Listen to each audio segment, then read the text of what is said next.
آپ ٹانگوں سے چل نہیں سکتے. پہلے تو بتائیں کہ یہ واقعہ کب پیش آیا؟ میں نے سنا ہے آپ اسپورٹس مین تھے. بہت اچھا، اچھا. بہت اچھا. فٹ بال، کرکٹ، واہ. مارشل آرٹ، جمناسٹک، بہت سپورٹس کیا. کوئی پسندیدہ شاعری آپ کی جو آپ کی خود کی لکھی ہو؟ ہاں، موسٹلی میں وہ سناتا ہوں، ذرا ذرا والی. وہ باغ عدن کے بے وفا اور پھر یہ زمین کی سزا، وہ ایک انجان گناہ اور سزائے مسلسل ذرا ذرا. جی ناظرین، مسیح یسوع کے خوبصورت نام میں آپ سب کی سلامتی ہو. اس وقت میں واک کینٹ نیو سٹی میں موجود ہوں اور میرے ساتھ جو شخصیت موجود ہے یہ کسی بھی تعارف کے محتاج نہیں ہے. بہت عرصے کے بعد، بہت ریسرچ کرنے کے بعد آج میں اس جگہ پر پہنچا ہوں اور میرے ساتھ جوید مٹو صاحب موجود ہیں. خدا نے بہت ٹیلنٹ دیا ہوا ہے. یہ میرے پیچھے جو خوبصورت پینٹنگ آپ کو نظر آ رہی ہیں، خدا نے آرٹ دیا ہوا ہے، خوبصورت ہاتھوں کو برکت دی ہوئی ہے. اور دیکھیں کتنی خوبصورت پینٹنگ ہے. جی سر، کیسے ہیں آپ؟ ٹھیک ہے؟ بہت بہت شکریہ، بہت بہت شکریہ. طبیعت ٹھیک ہے آپ کی؟ خدا کا شکر ہے. سر، سب سے پہلے تو خدا کی شکر گزاری کرتے ہیں آج کے خوبصورت وقت کے لیے کہ آپ کے ساتھ ملاقات ہو پائی. ضرور. اور سر مجھے بتائیں کہ یہ خدا نے آپ کو اتنی برکت دی ہوئی ہے، آپ ٹانگوں سے چل نہیں سکتے. پہلے تو بتائیں کہ یہ واقعہ کب پیش آیا؟ میرا خیال 2003 میں. 2003 میں. 2003 میں جی. بیک بون انجری ہوئی تھی. جی جی. اس کے بعد آپریٹ ہوا اور ٹانگیں انفارچونیٹلی پیرالائز ہو گئی. موومنٹ ہے اس طرح سے کافی بہتر ہے، پر یہ ہے کہ کانٹ واک، چل نہیں سکتا. تو ڈاکٹروں نے ابھی ایکسرسائز پروسیس کیا بتایا ہے؟ انہوں نے بتایا کہ فزیوتھیراپی کنٹینیو رکھیں. ہاں جی. خدا بہتر کرے گا. جی جوید صاحب، مجھے بتائیں کہ کبھی آپ کو کبھی مشکل تو نہیں آئی پیش؟ شروع میں ہوتا ہے، تھوڑا سا فیل ہوتا ہے، ظاہری بات ہے. آپ ایک دم فزیکل چینج آتا ہے اس پر، slow and steadily everything get better. Use to ہو جاتا ہے نا بندہ پھر. ایسا میں نے سنا ہے آپ اسپورٹس مین تھے. بہت اچھا. اچھا. بہت اچھا. فٹ بال، کرکٹ، واہ. مارشل آرٹ، جمناسٹک، بہت سپورٹس کیا.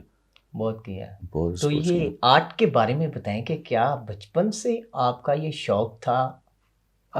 شوق تو تھا، پر کبھی میں نے اس کو اس طرح سے اتنا سیریسلی نہیں لیا. پر یہ ہے کہ پھر ایسا میں جب اس فزیکل کنڈیشن میں آیا تو پھر میں نے اس کو سیریس لینا شروع کیا. اچھا. تو پھر میں نے اس کو نا ایسا کرنا شروع کیا کر دیا. آپ نے پراپر سیکھا ہوا ہے؟ نہیں، میں گاڈ گفٹیڈ ہے. God gifted. اس یہ ہے کہ سارا کچھ نا خود ہی اپنے وزڈم سے پینٹ کر لیتا ہوں. صحیح. تو مجھے یہ بتائیں آپ کا ذریعہ معاش کیا ہے؟ ذریعہ معاش یہ ہے کہ تھوڑا بہت اسی سے ہو جاتا ہے، اور اس کے علاوہ بھائی بھی سپورٹ کرتا رہتا ہے. بھائی بھی سپورٹ کرتا رہتا ہے. گڈ. تو یہ جو پینٹنگ آپ خوبصورت تیار کرتے ہیں، بناتے ہیں، اس کے بارے میں مجھے بتائیں کہ کیا پاکستان میں یا پاکستان کے باہر بھی لوگ آپ کو ڈیمانڈ کرتے ہیں، اس کی منگواتے ہیں؟ ہاں، جاتی رہتی ہیں پینٹنگس. ریسنٹلی ایک یو ایس سے گئی ہے پینٹنگ. واو. میرے بہت اچھے دوست ہیں، ان کا نام پاسٹر ٹام ڈیوس تھا. جی. اور ان کی وائف کی میں نے بنایا تھا پورٹریٹ، وہ میں نے ریسنٹلی یو ایس سے سینڈ کیا.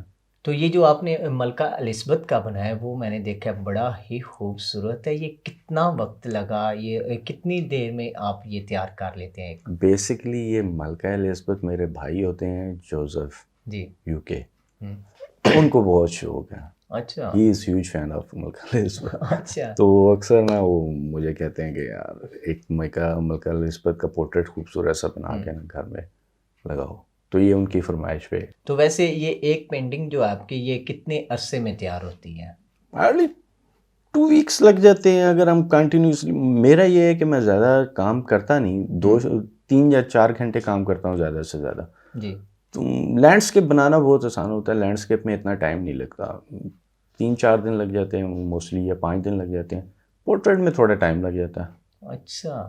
پورٹریٹ میں تھوڑا ٹائم لگ جاتا ہے. مجھے بتائیں جس طرح اسکرین پر یہ سارا نظر آ رہا ہے، تو کیا یہ فار سیل ان میں سے کون سی ہیں؟ یہ ساری فار سیل ہیں. یہ ساری فار سیل ہیں. اور کسی کی ڈیمانڈ پر بھی آپ تیار کر کے دے سکتے ہیں؟ ہاں، ڈیمانڈ پہ بھی، آرڈر پہ بھی تیار کرتا ہوں میں. آرڈر پر بھی، پورٹریٹ ہو، لینڈسکیپ ہو، کسی قسم کی بھی ہو.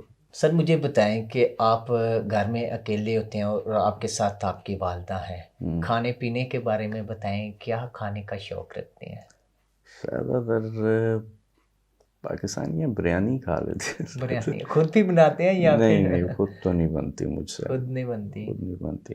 بریانی کا زیادہ شوقین ہوں, وہ کھا لیتا ہوں. اچھا, میں نے سنا گارڈن کا کافی آپ کو شوق ہے, پودے بھی ہاں ہیں ساتھ, پودے وہ شودے میں بھی بھی رکھے گزارا ہوئے ہوتا ہیں, اس پہ بھی نا ہے.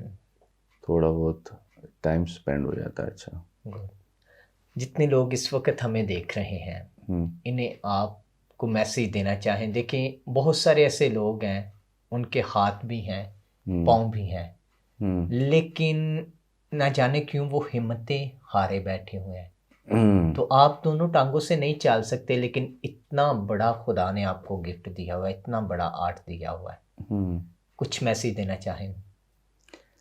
ویسے یہی کہ خود پہ تھوڑا کانفیڈنس ہونا چاہیے انسان کو, کچھ کرنے کی لگن ہونی چاہیے. اگر انسان میں کرنے کی کچھ لگن ہی نہیں جی تو اس کے لیے بہت مشکل ہو جاتا ہے. کچھ اپنی زندگی کا جو مقصد ہوتا ہے اس کو کھوجنے کی ضرورت ہوتی ہے انسان کو, کہ ہمیں خدا نے کس لیے بھیجا ہے یا ہمارا پرپس کیا ہے. موسٹلی یہ ہوتا ہے کہ ہم میں سے 50 سے 60% ایسے لوگ ہوتے ہیں جن کو پتہ ہی نہیں ہوتا کہ ان کا اس دنیا میں آنے کا مقصد کیا ہے. بالکل ایسے ہے, یا وہ رہ کس لیے رہے ہیں, یا وہ بس صبح اٹھتے ہیں, جو ان کا ریگولر کام ہوتا ہے وہ کرتے ہیں اور شام کو سو جاتے ہیں. پر ہمیں اس مقصد کو تلاش کرنا چاہیے. وہ مقصد جو ہے وہ آپ میں ایک چنگاری سی نا وہ جلا دیتا ہے. ہاں, آرٹ کے علاوہ میں رائٹر بھی ہوں, پوئٹ بھی ہوں, اسکرپٹ رائٹر ہوں, اور میری 2 بکس بھی پبلش ہو چکی ہیں. ایک تو لاسٹ بٹوین امیزون پہ پبلش ہوئی ہے. ریسنٹلی میں نے ایک انگلش پوئٹری کی بک پہ پبلش کی ہے, best load wine motivational and romantic poems. تو یہ لکھنے کا شوق کب آپ کو پیدا ہوا؟ یہ میں جب یہ سب کچھ اس انسیڈنٹ کے بعد ہی ہوا ہے یا پہلے بھی لکھتے تھے؟ پہلے دراصل اس ایکسیڈنٹ سے پہلے مجھے ایسا لگتا تھا کہ لکھنا ایک کمزور لوگوں کا کام ہے. اچھا, پر جب میں نے ایسا دیکھا کہ قلم میں بہت طاقت ہے, قلم میں بہت طاقت ہے, وہ ذہن جب میچور ہوتا ہے, آپ کے آرٹ میں اتنی طاقت ہے کہ میں سمجھتا ہوں 7 سمندر پار اس کا اثر اس آرٹ کا جاتا ہے. بہت شکریہ, بہت شکریہ.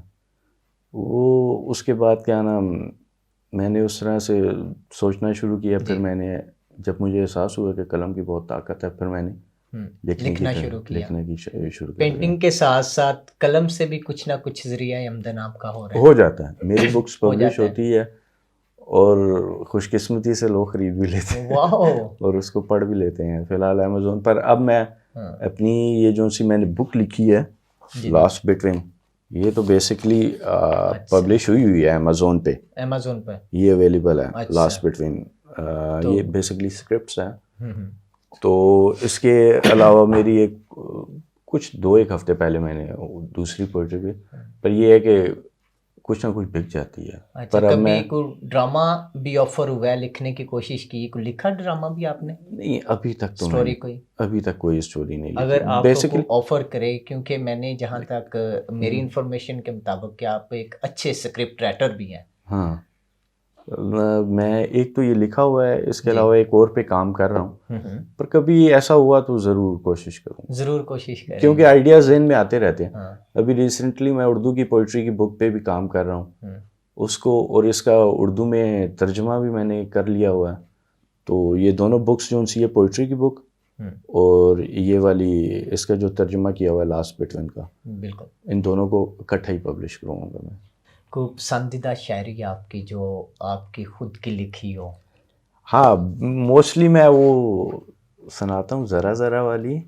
میں نے ایک آپ کی ہم نیوز پہ آپ کا انٹرویو اس میں نے سنی ہے, وہ کیا ہی کمال. ہاں, وہ تقریباً میں نے بہت سے انٹرویوز میں دے چکا ہوں, سنا چکا ہوں, اور اس بار میں نے کہا تھوڑا سا چینج ہونا چاہیے, نہیں تو لوگ کہیں گے شاید اس نے ایک ہی لکھی. آئے گی دیار غیر سے کوئی آواز, شعور مانتا نہیں, دل ہے بازد, چلو ایک بار پھر اسے سجدے میں پکارتے ہیں. خاموش ہے فلک, نظر آتی نہیں کوئی جھلک, کیا کریں شکوہ ہم خود ہی کو بے ایمان ٹھہراتے ہیں. دل کو ہے آرزو کہ پھیلی ہے روشنی کو بکو, پھر بھی ہے اندھیرا, اس اندھیرے میں ہی بڑھتے جاتے ہیں.